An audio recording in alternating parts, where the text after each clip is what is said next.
Hello guys, আসসালামু আলাইকুম। সবাইকে কি অবস্থা? সবাই কেমন আছে? সবাই আশা করি সবাই ভালো আছে। আলহামদুলিল্লাহ আমি ভালো আছি তোমাদের দয়ায়। তো আমার সাথে সেফটি তো দেখতেই পারতেছো তোমরা, আমরা একটা অনুষ্ঠানে আসছি। তো সেটা হচ্ছে যে নারায়ণগঞ্জ তুললাম কলেজের নবীনবরণ। তো সেটা দেখতে আসছি। আর দেখতে আইসা দেখি যে গান চলতেছে, তো আমরা একটু তাল মিলাইলাম।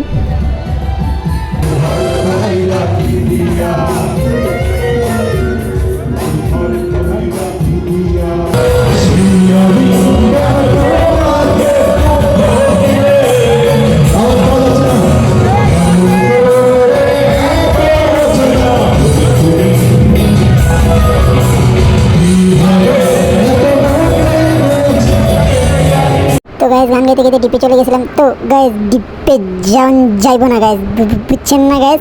তো গাইজ গান শুনতে শুনতে একটা স্লোগান শুনি। তো সেই স্লোগান শুনি না একটু সামনে বাড়াই। তো সামনে বাড়ায় যা দেখি তো দূর গরু এলো করতে আবার। তো গাইজ আমি গিয়ে যা দেখি নারায়ণগঞ্জ 4 আসনের এমপি মোহাম্মদ সাইম ওসমান আঙ্কেল আসে। তো সে তার আসার জন্য সবাই অপেক্ষা করতেছিল এবং সে আসছে। তারা সবাই নবীন করে বরণ করে নিচ্ছে। তো গাইজ তোমরা সবাই দেখো সে কি বলে অ্যান্ড কি করে। সম্মানিত বিশেষ অতিথিকে ফুল দিয়ে বরণ করে নেবে।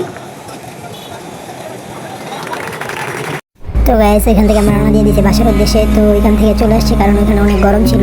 তো খুবই খারাপ লাগতেছিল, ভালো লাগতেছিল না, তার জন্য চলে আসছি। আর ওনারা ফুল দিতে দিতেই ওনাদের সময় চলে যাচ্ছিল। তো গাইস সবাই ভালো থাকো, সুস্থ থাকো, আল্লাহ হাফেজ। আজকের জন্য এই পর্যন্তই ছিল। সবাই দোয়া করো আমার জন্য।